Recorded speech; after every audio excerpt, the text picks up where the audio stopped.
Right brother, ఒక పక్క 60,000 ఉద్యోగాలు ఇచ్చినామని చెప్పి రీసెంట్గా కూడా ముఖ్యమంత్రి గారు మన తుంగతుర్తి సభలో చెప్పడం జరిగింది. దాంతోపాటు ఒక 2.5 సంవత్సరాల్లో 1,00,000 ఉద్యోగాలు కంప్లీట్ చేస్తాం ఖచ్చితంగా అని చెప్పి హామీ ఇస్తూ ఉన్నారు.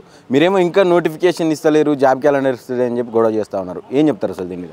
సీఎం గారు ప్రతి సభలో మాట్లాడుతూ 60,000 ఉద్యోగాలు భర్తీ చేస్తామని చెప్పి చెప్తా ఉన్నారు. ఇది పచ్చి అబద్ధం.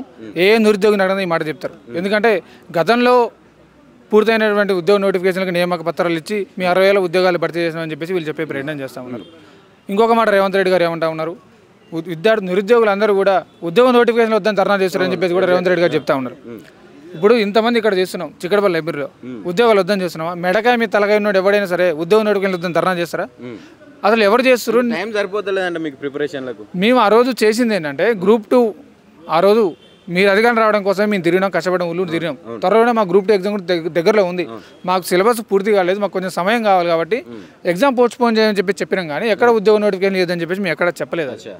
అయితే దాన్ని రేవంత్ రెడ్డి గారు పట్టుకొని అశోకనగర్ చౌరస్తా దగ్గర ఉద్యోగాలు వద్దని అంటే ఇక్కడ మాకు ఒకరికి 4-5 ఉద్యోగాలు ఉన్నాయా? మాకు ఒక మా గ్రూప్స్ ఉద్యోగం ఉంది, పోలీస్ ఉద్యోగం ఉంది, డిఎస్సీ ఉన్నాయి. ఒక్కొక్కరు 3-4 ఉద్యోగాలు ఉన్నాయి. ఇక ఉద్యోగాలు కల్పించడం తెలంగాణ టాప్ ఉన్నది. ఇక మాకు వద్దురా బాబు ఉద్యోగాలు, వరద లెక్క పారుతూనే ఉన్నాయి ఉద్యోగాలు, చాలు చేసి చచ్చిపోతున్నాం, మాకు జీతాలు కూడా మస్తు అవుతున్నాయి, ఇక మాకు ఉద్యోగం నోటిఫికేషన్ వద్దని చెప్పేసి మేము ధర్నా చేస్తున్నాం. అట్లుండే రేవంత్ రెడ్డి గారు మాట్లాడేది.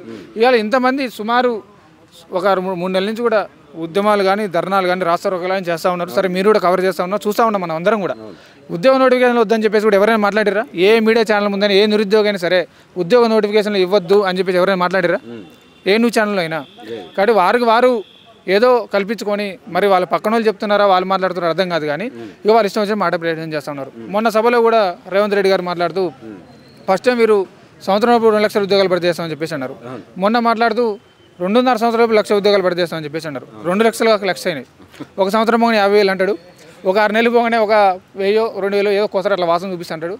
కథం tata bye bye good bye see you, ఇక మీరు జావురి అంత డొల్ అన్నట్టు చెప్తారు. మరి ఇప్పుడు ఇదే చిక్కడపల్లి లైబ్రరీకి అంటే గతంలో ఎలక్షన్స్కు ముందు రాహుల్ గాంధీ గారు వచ్చారు, చెట్ల కింద కూర్చున్నారు, మన ముఖ్యమంత్రి రేవంత్ రెడ్డి గారు వచ్చారు. అప్పుడున్నప్పుడు ఎవరైతే విద్యార్థి నాయకులు ఉన్నారో ఇప్పుడు ఒక పొజిషన్లో ఉన్నారు, వాళ్ళు కాంగ్రెస్లో కీలక పాత్రల్లో ఉన్నారు. మరి వాళ్ళు ఎందుకు ఇప్పుడు ముందరికి వచ్చి మీ గొంతుకై ప్రశ్నించట్లేదు?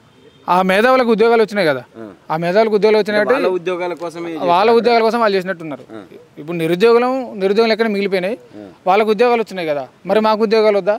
ఆనాడు ఈ మేధావులంతా పేర్లు చెప్పడానికి కూడా నాకు భయమేం లేదు. రియాజ్ సార్ కానీ, బల్మూరి వెంకట్ గారు కానీ, ఆగ్నూరు మురళీ గారు కానీ, కోనరామ్ సార్ కానీ, వీరంతా ఎందుకు నిరుద్యోగ సమస్యల మీద మాట్లాడట్లే? ఆ రోజు మైకు దొరికితే సందు దొరకకుండా మాట్లాడినంటే వీళ్ళు నిరుద్యోగ సమస్యల మీద ఈ రోజు వీరు ఎందుకు బయటకు రావట్లేదు? వాళ్ళ పాయింట్ ఆఫ్ వ్యూ ఏంటంటే వాళ్ళు చెప్తా ఉన్నది ఏంటంటే ఇది అసలు నిజమైన నిరుద్యోగులు కాదు మాట్లాడే వాళ్ళు అని చెప్పి మాట్లాడుతూ ఉన్నారు. కేవలం ఒక 2 పార్టీలకు తొత్తులుగా వ్యవహరిస్తూ ఉన్నారు. నిజమైన నిరుద్యోగులు అందరూ మంచిగా చదువుకుంటున్నా ఉన్నారు లైబ్రరీ లోపల కూర్చొని, బయటకు వచ్చే వాళ్ళందరూ కూడా పేడ్ ఆర్టిస్ట్ అని చెప్పి మాట్లాడుతూ ఉన్నారు. ఇప్పుడు లైబ్రరీలో ఉన్న వాళ్ళందరూ కూడా సుమారు 500 మంది బయటకు వచ్చారు. వీళ్ళంతా పేడ్ ఆర్టిస్టులేనా? అంటే వీళ్ళందరూ ఏదో పార్టీకి సంబంధించిన వాళ్ళ? నేను అడుగుతా ఉన్నా, వాళ్ళని అడుగుతా ఉన్నా, ఎవరో అంటున్నారు అంటే వీళ్ళకి ఉద్యోగాలు ఇవ్వడం చేతగాక ఏదో నిరుద్యోగుల మీద ఒక రాజకీయ రంగు పులిమి ఏదో ఒక విధంగా మేము మాట్లాడి తప్పించుకుంటే బాగుంటుందని చెప్పేసి వీళ్ళ ఉద్దేశం అన్నమాట. ఎందుకు ఇట్లా అబండాలు వేయడం నిరుద్యోగుల మీద? సరే మీరు మరి ఇప్పుడు మీరు ప్రతిపక్షం అని చెప్పేసి అనేవాళ్ళు, మీరు చెప్పినటువంటి మాట ప్రకారం ఉద్యోగ నోటిఫికేషన్ ఇస్తే అయిపోతుంది కదా, ఎవరు బయటకు రారు కదా. మరి ఎందుకు ఇదంతా అంటే ఉద్యోగ నోటిఫికేషన్ వేయడం చేతగాక ఏదో టాపిక్ డైవర్ట్ చేస్తూ ఏదైతే నోటిఫికేషన్లు లేట్ అవుతా ఉన్నాయి దానికి కారణం ఏంటంటే ప్రతిపక్షాలు కేసులు వేస్తూ ఉన్నాయి, దానివల్లనే లేట్ అవుతా ఉందని చెప్పి మాట్లాడుతూ ఉన్నారు. నిజంగానే కేసులు దాకా పోతా ఉన్నారు, అసలు ఏం జరుగుతుంది? వాస్తవానికి కోర్టులో కేసులు ఉన్నాయి. ఇక్కడ ఏంటంటే నోటిఫికేషన్ సక్రమంగా ఉంటే ఎవరు కేసు వేయరు, ఎవరు కేసు దగ్గరకు పోరు. ఎందుకంటే ఎవరు కూడా ఇన్ని డబ్బులు పెట్టుకుని కోర్టులో కేసు వేసి టైం వేసి ఎంత తిరగని కూడా ఎవరికి ఉండదు. వాస్తవానికి మీరు నోటిఫికేషన్ చక్కగా ఇస్తే ఎవరు మాత్రం ఎందుకు పోతే కోర్టుల కేసులు ఎందుకు వేస్తారు? నోటిఫికేషన్ చక్కగా క్లియర్ కట్గా ఉండి పరీక్ష చక్కగా పెట్టి ఫలితాలు చక్కగా ఇచ్చి నోటిఫికేషన్ చక్కగా ఇస్తే ఎవరు మాత్రం ఎందుకు పోతారు? ఈరోజు గ్రూప్ 1లో కూడా తెలుగు మీడియం అభ్యర్థులకు ఎంత అన్యాయం అవుతా ఉన్నది.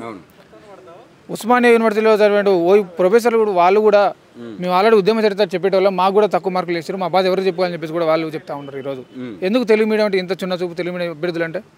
తెలుగు అకాడమీ ప్రామాణికంగా అని చెప్పేసి మీరే చెప్తారు, వికీపీడియా చెప్పేసి అంటే వికీపీడియాలో రోజుకో న్యూస్ ఉంటుంది, ఏం చదవాలి మేము? ఇది మనం ఎడిట్ చేసుకోవచ్చు. ఈరోజు తెలుగు భాష మీద కూడా ఇంత దౌర్జన్యం జరుగుతున్నా కానీ మీరు ఎందుకు మాట్లాడట్లేదు? తెలంగాణ తెలుగు రెండు ఒకటే. నాకు తెలిసి రెండు వేరు వేరు పదాలేం కాదు. తెలంగాణ అంటే తెలుగు, తెలుగు అంటే తెలంగాణ. ఈరోజు తెలుగు మీద ఇంత వివక్ష జరుగుతున్నా కానీ మీరు పట్టించుకోకుండా మీకు ఇష్టం వచ్చిన మీరు మాట్లాడుకుంటూ అసలు తెలుగు సరిగా రాదు, తెలుగు సరిగా మాట్లాడలేనట్టు కూడా లాయర్తో మాట్లాడితే ప్రయత్నం చేస్తూ ఉన్నారు. కరెక్ట్ పద్ధతి కాదు ఇది. ఎందుకంటే ఆనాడు తెలంగాణ ఏర్పడిన ఒక అస్తిత్వం, ఒక భావజాలం మీద ఏర్పడింది. మన సమాజం, మన సాంస్కృతిక చరిత్ర ప్రపంచానికి తెలవాలని చెప్పి తెలంగాణ ఏర్పడితే ఈరోజు వీళ్ళు కొంతమంది తయారై తెలంగాణ అస్తిత్వాన్ని కూడా లేకుండా చేసే ప్రయత్నం చేస్తూ ఉన్నారు. గ్రూప్ 2 సంబంధించి కూడా సిలబస్ కమిటీ అని చెప్పేసి అన్నారు. నిద్రపోతుందా కమిటీ? అసలు ఉందా? అది పడకేసుకొని పడుకుందా, నిద్రపోతుందా అని అర్థం కావట్లేదు. మొన్న కూడా ఏదో ఉద్యోగాల నోటిఫికేషన్, సరే ఉద్యోగ నోటిఫికేషన్లు చూడడానికి అని చెప్పేసి కూడా వీళ్ళు ఏదో కమిటీ చేశారు. ఈ కాంగ్రెస్ అంటేనే కమిటీ, కమిటీ అంటే కాంగ్రెస్. వీళ్ళకి ఈ కమిటీలు తగలబడ వేసి వేసి వేసి వేసి కాలయాపన చేసి ఏంది నాకు అర్థం కావట్లేదు. ఏదో మన వినాయక చవితి చందా చేసినట్టు, లేదా రోజు ఈనాడు పేపర్ వేసినట్టు. ఎక్కడి కమిటీలు? ఏం కావాలా? ఏం కావాలా? అసలు ఎందుకు ఈ కమిటీలు? ఎన్ని ఉద్యోగాలు ఉన్నాయి మీకు తెలియదా? ఆర్థిక శాఖ ఒక లెటర్ రాస్తే వాళ్ళు ఎన్ని ఉన్నాయని చెప్పేసి వాళ్ళే మొత్తం బయటకు తీస్తారు. గతంలో ఉన్నప్పుడు ఇట్లాంటి ఏం జరగలేదు. కేసీఆర్ ఇట్లాంటి ఏం చేయలేదు. సరే వారు కూడా నిరుద్యోగులు అన్యాయం జరిగాడు, వారు ఓడిపోయిన నిరుద్యోగులను పెట్టుకుంటే నీకు తెలిసిన ముచ్చటే. నీ మళ్ళీ చెప్తున్నారు రేవంత్ రెడ్డి ఒకటే మాట, స్టడీ చైర్తో పెట్టుకుంటే సీఎం చైర్ కుదిలిపోతుంది. నీకు అంత నమ్మకం లేకపోతే గత సీఎంని అడుగు. నిప్పుతో కొక్కుంటున్నావు, ఎవరితో నిప్పుతోనే పెట్టుకో, నిరుద్యోగులతో పెట్టుకోకు.